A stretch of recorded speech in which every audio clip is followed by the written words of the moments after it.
Hey Jen, ready to get to work? Work? Is that what you're calling this? Great. Today on the podcast, we're going to discuss why great sex takes lots of hard work. Let's do it.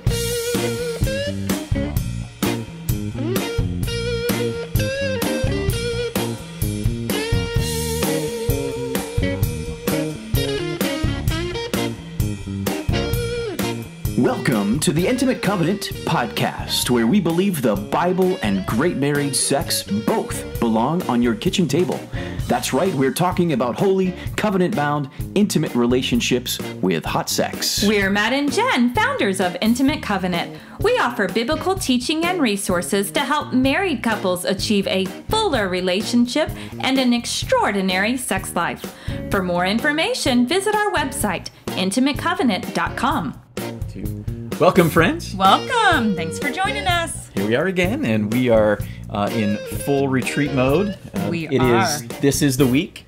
For those of you that are joining us, we are very anxiously awaiting to see you and get to hug you. And super excited. Yes. We are up in our office, and if you could only see the chaos surrounding us. I did make sure that, for those watching on YouTube, cleared off behind us. It looks so lovely and relaxing. Formerly, the plants and centerpiece was replaced by 2 minutes ago. There were boxes all over the place. But here we are. It's takes a lot of little details, but we're so excited. It's definitely our favorite weekend of the year. For sure. It's going to be great. Also our most exhausting. Well, that too. That's part of the fun. We do it to ourselves every year, and we always enjoy it. Yes. Because we just love to see just the relaxation and the enjoyment of the couples that come and join us. And I mean, it's just amazing to us to get to dig into all these new and different topics every single year. And, we keep on saying it, Matt, but this year, our favorite. It's going to be incredible, and like I said, we're very excited to see those of you who are joining us, some old friends meeting some new friends, and all of us are going to spend a great weekend together, along with Justin Gerhardt and his wife. So yeah, we're very excited about that. Try to contain the fangirl, not geek out too much, but that's pretty amazing. So if you're not part of one of the 50 couples joining us, you should feel jealous right now. Mm-hmm. Yes. And you should go ahead and make plans to join us next year. Yeah, so next year. Our next podcast, we will release the dates officially of what next year's retreat is, because it'll just keep getting better. Yeah, make your plans. And/or bring us to your community, and we'd love to see you there, and we can bring a little taste of the retreat to your neck of the woods. And, that's right. Again, we'd certainly love to meet you at a Marriage Day event in and around the country, as we have been doing. So, as alluded to in the intro, today's conversation is about work.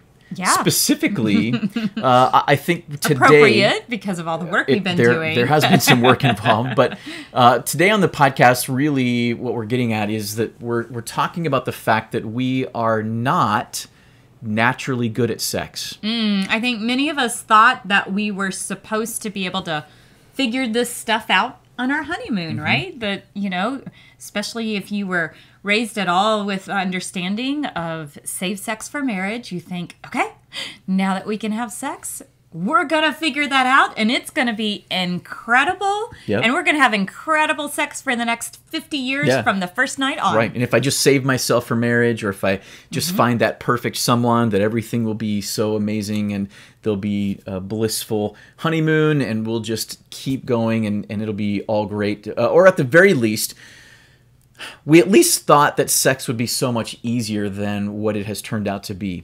Right. And we thought that it would be so much better than the reality that we find ourselves in, particularly since our sex gets all tangled up in the emotional conflicts that often occur in our relationships.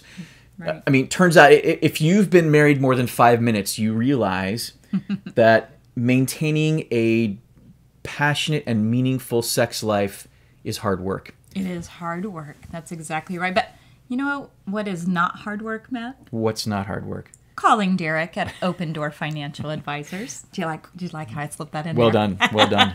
Jen's getting in on the jokes. I am. Look at me.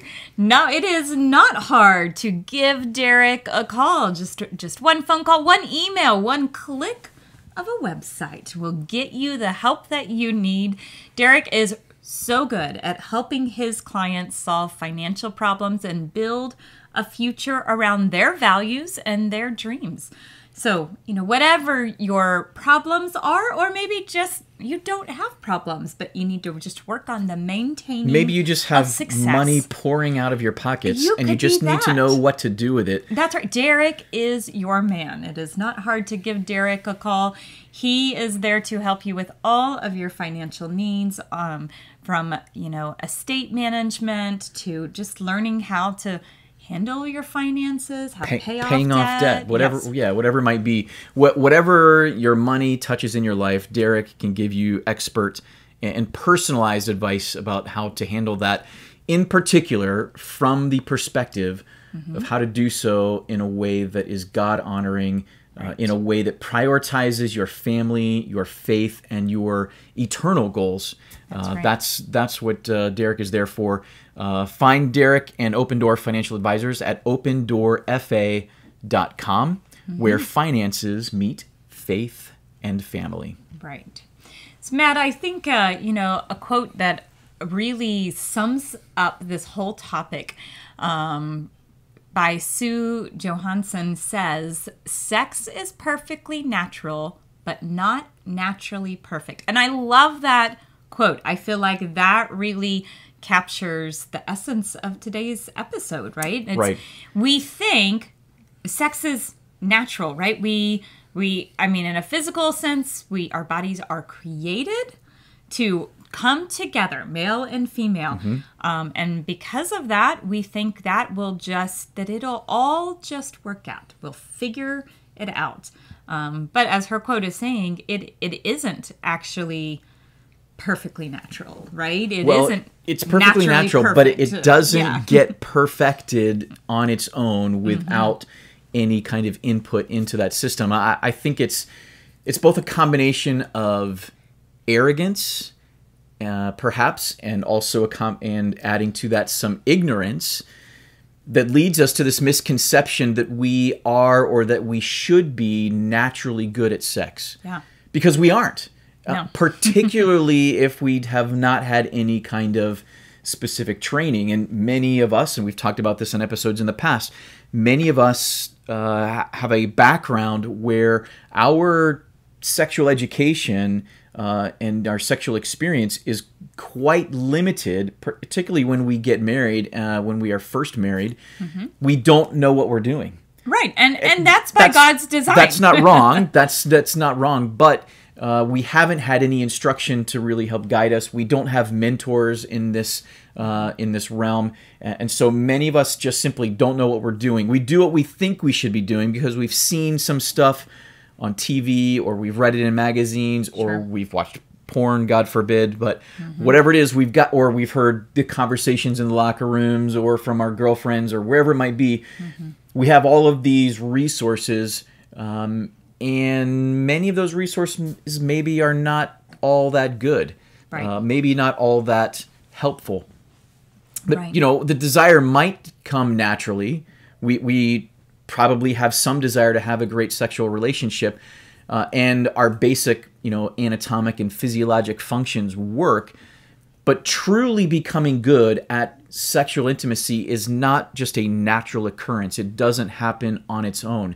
Believing that it just happens spontaneously and believing that it just happens effortlessly, in many cases, maybe most cases, is exactly what's preventing us from achieving good sex. Right, absolutely. I mean, here's what I see. Like, when people come to our marriage retreats, like it's going to happen this weekend, or they come to one of our seminars, especially when one of the planned topics of a session is going to be about sex, what I think we see in the audience is the uneasiness on some people's faces. And I think that uneasiness probably is coming from the fact that you are secretly hoping that you will both learn something. But at the same time, you're also hoping that you will not learn something. Yeah. Because to have learned something means that there's something that I didn't know before, and that requires me to admit that I don't know everything about sex. Yes, it is so interesting to me how often we come up against like this roadblock within us that, we just don't even want to work on our sex lives.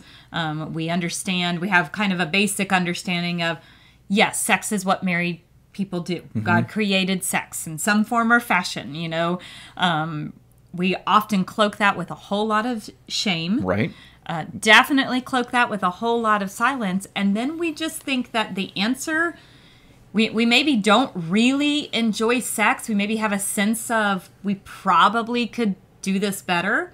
But because of that silence and shame, we think the answer is just do nothing. Yeah, it's good enough, so we'll let that be. And we hope maybe, at the very least, like we have this sense of, well, if maybe our spouse will figure out how to do their part. Well, right. The better, same right? people that have that uneasiness about whether they're going to learn something or not in this session also have this mixed feeling about whether they think they want their spouse to learn something. Right. That you kind of hope that your spouse is going to learn something about themselves that will make what they're bringing to the bed better, but you really are hoping they're not going to learn something about you, or I'm really hoping I'm not going to learn something about me, because surely the problem in our relationship and the problem in our bedroom and in how we're communicating or not communicating about sex, surely that can't be my fault. Right. And if my spouse would only do this or not do that, then everything could be so much better, right?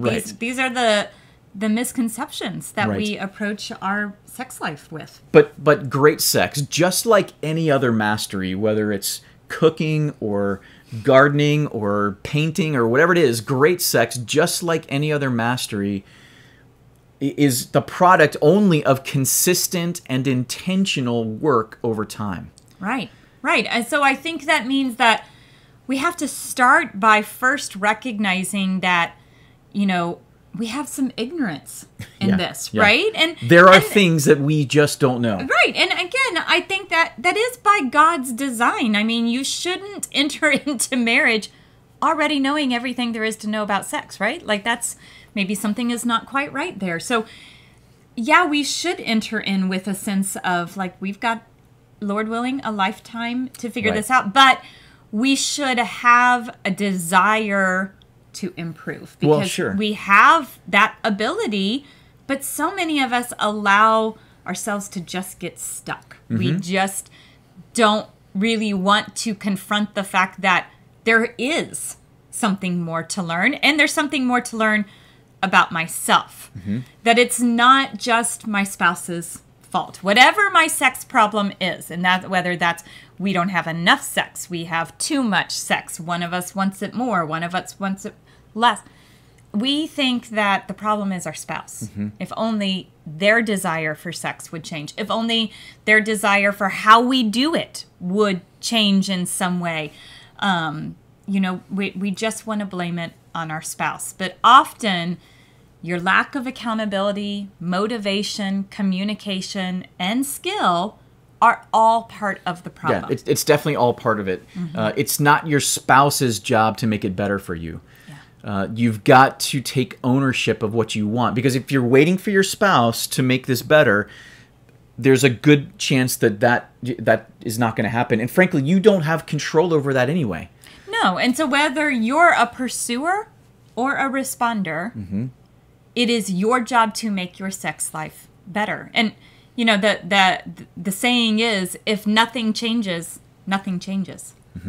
So if you want something different, then something has to change. Yeah, be something different. You have to take ownership of it. Stop blaming your spouse. Stop waiting for them to change. Right. Change something yourself. Start with first recognizing you are a vital part of this. You have a part to play. So let's talk about maybe just a couple of key ways where that is something that we could that's something we could do. How do we make this change? Where are some places we can look?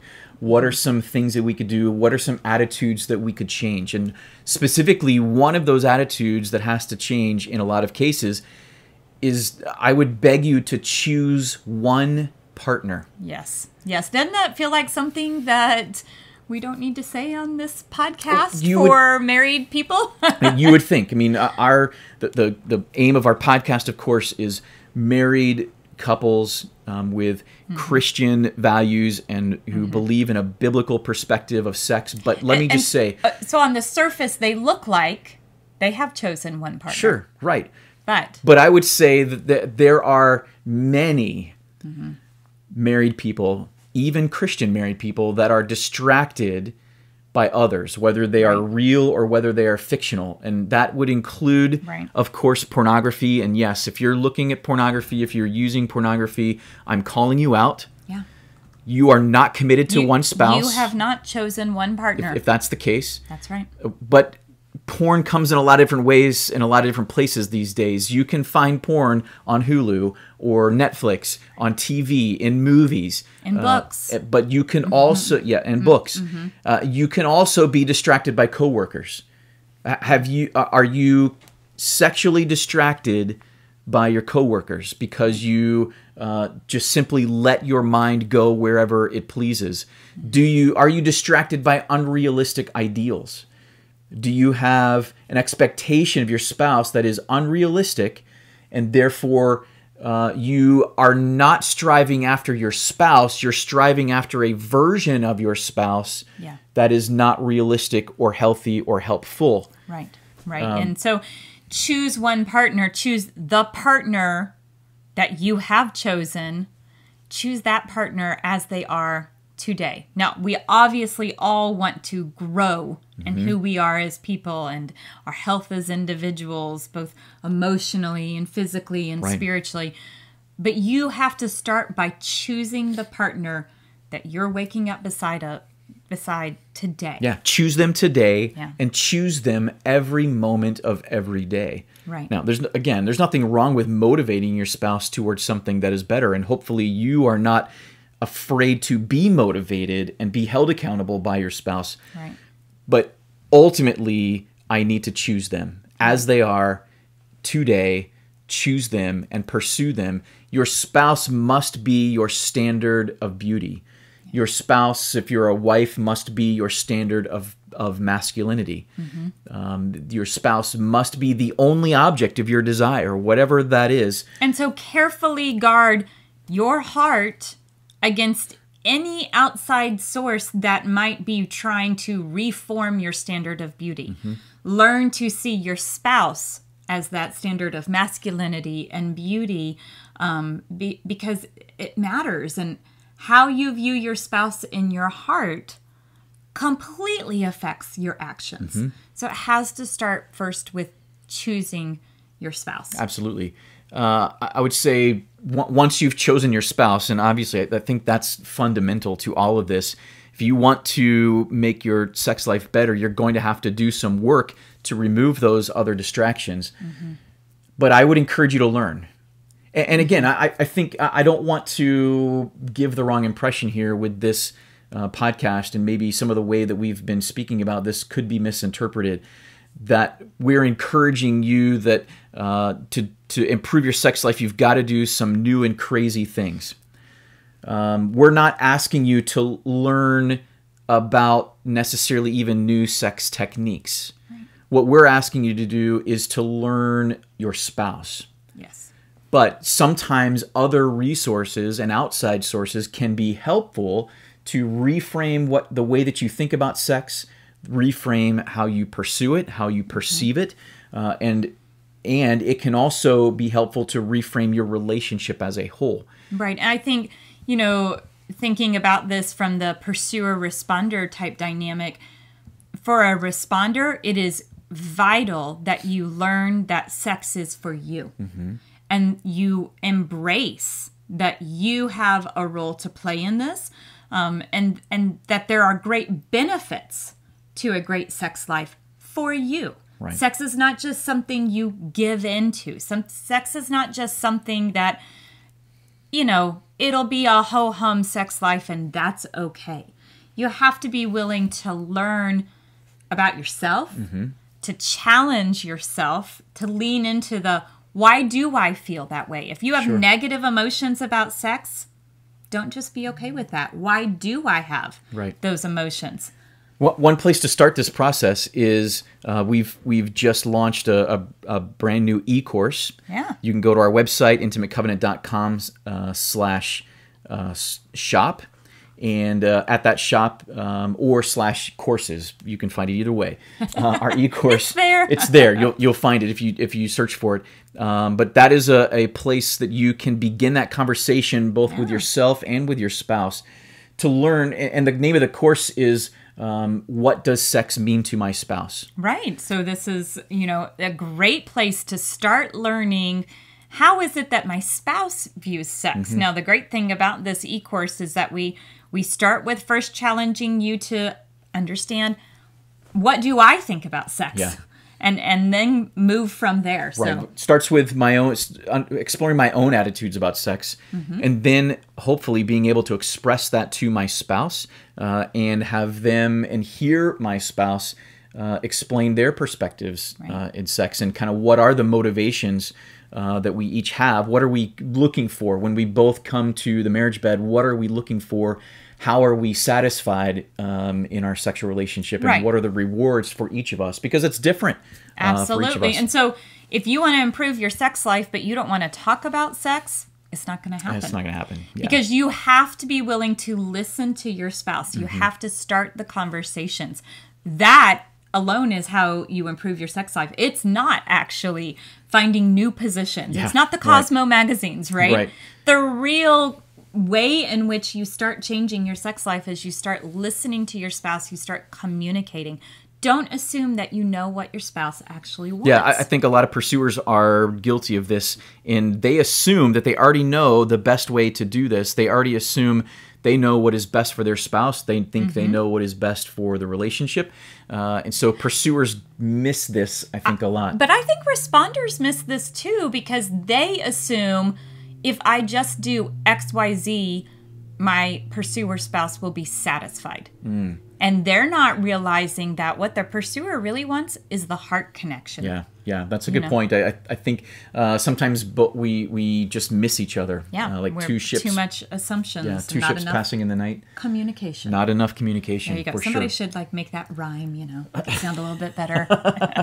And I would also add, just because you had this conversation with your spouse last year, last month, last decade, whatever it might be, your spouse likely has changed, and your spouse has the right to change. And you want to be married to someone who is growing and changing and is dynamic. And willing to change and eager to change. So keep having the conversation. Keep asking. That's exactly right. That's right. And I think it's important also, we're talking about listening to our spouse, but you got to also listen to yourself. And we kind of talked about this a little bit earlier, but it has to also involve leaning into challenging our own thoughts. Why do I feel the way I feel? Frankly, asking ourselves, what does excite me? And again, speaking as a responder, you might be tempted to be like, nothing. Nothing excites me. But that is not true. That's definitely not true. There are definitely places that you are connected to sex. So what happens that gets you there? And then how can you be recreating that on a continual basis? And maybe what doesn't excite me? That's maybe equally as important. Yeah, right. And what holds me back Yeah. from a willingness to participate and a willingness to experience desire? Absolutely. And what's holding me back, and when I have these desires, where are they coming from? Those are, I think, all important places to explore. The other thing is, I think that's important for every sexual relationship is a little bit of novelty. And again, we're not suggesting that you go out and do something exotic or crazy. That's not what is required for this. But even in Song of Songs, the bride here is telling her beloved in Song of Songs chapter 7, verse 13 specifically, talks about things new as well as old, which I have laid up for you, she says, oh my beloved. Right. She sees the value in both the comfort of the familiar, Sure. but also the eroticism of the new. Yeah, absolutely. And you, as a couple, can define what equals new, right? It does not have to be some great big, wild and crazy thing. Matt and Jen are not prescribing that. Sometimes it's just switching sides of the bed or whatever it might be, you know. But we are encouraging and offering and hopefully trying to tear down some of the walls that have been unnecessarily built around sex, particularly in some of the more conservative circles. We're encouraging you to expand your experiences freely, but within the borders of what God has, where God has placed limits. Right. And certainly it is essential and important to have that conversation about where God's borders are. But I think often we confuse God's borders with our own preferences. Right. And we draw lines where God has not. And so we're just encouraging you to have that conversation. Sometimes the conversation with your spouse will still lead you right back to the same familiar, comfortable place where you want to be. But be open to find new ways and fun ways to play with each other in the marriage bed. I think, you know, the single most valuable tool to me, in my mind, and the single most important tool that you have to improve your sex life is the lifelong commitment of marriage. And the world would tell you that's where your sex life dies. I would wholeheartedly disagree with you, because you, in a committed covenant relationship where you have two spouses who deeply care and love each other, you have the potential to have sex with that same person literally thousands of times. And I just feel sorry for those of us who have been led to believe that the best sex is going to happen on our honeymoon or when we're young, because that is not the design. The beauty and the benefit of covenant marriage is that it is lifelong, and therefore we have a lifetime to grow and to perfect and to learn about one another. That is where the beauty of this relationship comes. Because sex is meant to be a relationship, not an act. Amen. And Satan wants to convince you otherwise. Right. But we buy into it when we think, well, sex is for the young. Sex is for the healthy. Sex is for the, you name it. Right. We have labeled where sex is and isn't, okay within our married life. And that's just simply not true. It's not true. Sex is meant for the entirety of your marriage. Now, again, as we've always said, redefine what sex is. Sex is sharing your sexual energies with one another. There's a lot of different ways that you can do that. And over the course of a lifetime. Right. And what you can do when you're young is different than what you can do when you're older. What you appreciate when you're young is going to be different than what you appreciate when you're older. Right. But many studies agree with this idea. Even studies done by pagan, godless people, the studies suggest that sexual satisfaction in a relationship correlates with the duration of monogamous relationship, meaning that the longer you are with someone, the more you have sex with them, the more you build relationship, the better your sex becomes. In fact, there are some studies that say that the peak of sexual satisfaction for a couple peaks roughly 17 to 24 years into the relationship. That is not what the world would tell you. No. I mean, how many of you listening have been married for less than 25 years? You have not peaked yet. You may not have peaked yet. And I'll tell you, even after 25 years, I hope you haven't peaked yet. Right. Because repetition itself only creates a habit unless you're being intentional towards growth. And so that means if you want to peak late in life, which we all do, right? We all want to peak at the very end of our life. But if you want to peak, that means you have to be willing to keep growing. Yeah. So keep doing that. Keep being intentional about that growth. Well, and keep growing, keep practicing, keep experimenting with one another. And I think within that, avoid, though, focusing on just a single experience. Right. Whether Right. that's past or present or future. Yeah. That, we can get so caught up in one experience. We can set ourselves up for this is going to be the end all be all. Yes, and we can obsess about that one particular thing. Or we can, right, and we can think when my spouse finally agrees to do this, this will be the climax of it all. Or we can, on the opposite end of that, we can just beat ourselves up because something we thought was going to be wonderful turned out to not be great. Maybe it turned out to be embarrassing, or it didn't turn out the way you wanted to, or shortcomings in some means or way. But the reality is, like you said, Lord willing, you two will have sex together thousands of times. Mm-hmm. Well, if you look at it that way, does one thing really matter? Do we even remember it? Probably. One bad event is 0.1% if we're talking about 1,000. One great event is still one out of 1,000. Right. And so don't obsess about single experiences.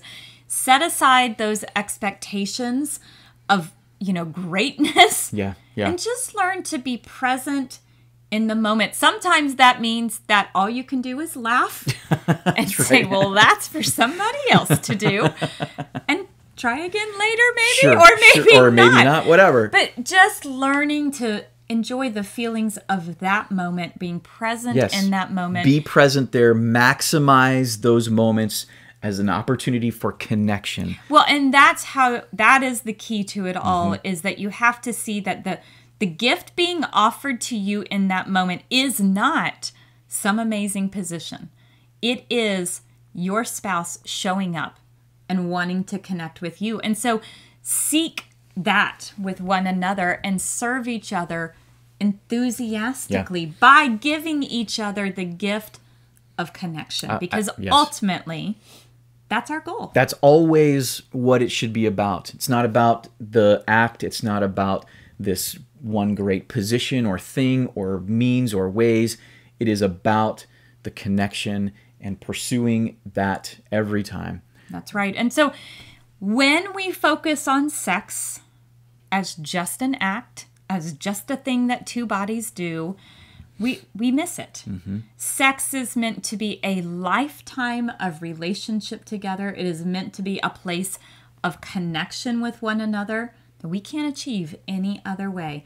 And when we focus on it that way, man, you just see God's goodness and God's grace and his joy and his love for us in this gift. And why wouldn't we seek wholeheartedly to put in the work?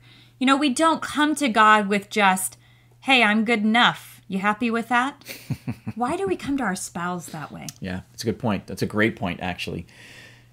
Well, let's wrap this thing up. All right. I don't think I can say it any better. I just mic dropped on you, Jim just mic dropped, so I think we should just call it a day. We'll call it a day. Give us a wrap up, Matt.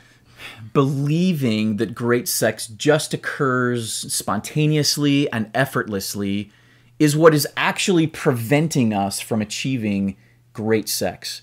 Because great sex, like any other mastery, is the product of consistent, intentional work over time. So take responsibility for your part in growing your sexual relationship, and then commit yourself to learning and cultivating and expanding your sexual relationship towards greater oneness and connection. Now it's time to grab your spouse and your Bible and head to your kitchen table to have the conversation about the work a good sex life truly takes. How has your marriage benefited from focusing on improving your sex life together? What steps can you take today to prioritize your sex life, and in so doing, prioritize the health of your whole relationship? We would love to hear your feedback. Contact us by emailing podcast@intimatecovenant.com or go to our website to submit an anonymous feedback or question.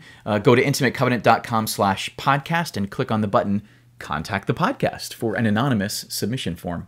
Thanks again to Derek and Open Door Financial Advisors again for sponsoring the podcast. You should contact Derek at Open Door at opendoorfa.com, where finances meet faith and family. Thanks to all of you for listening, subscribing, rating, and sharing the podcast. We're truly humbled by your encouragement and your support. Thanks especially to our Patreon subscribers for coming alongside us in a very real way. We love you. And if you would like to join Intimate Covenant by supporting this podcast and our greater mission to spread and share God's plan for intimate marriages and holy sexuality, you can join us by subscribing at patreon.com/intimatecovenant. Until next time, keep striving and don't settle.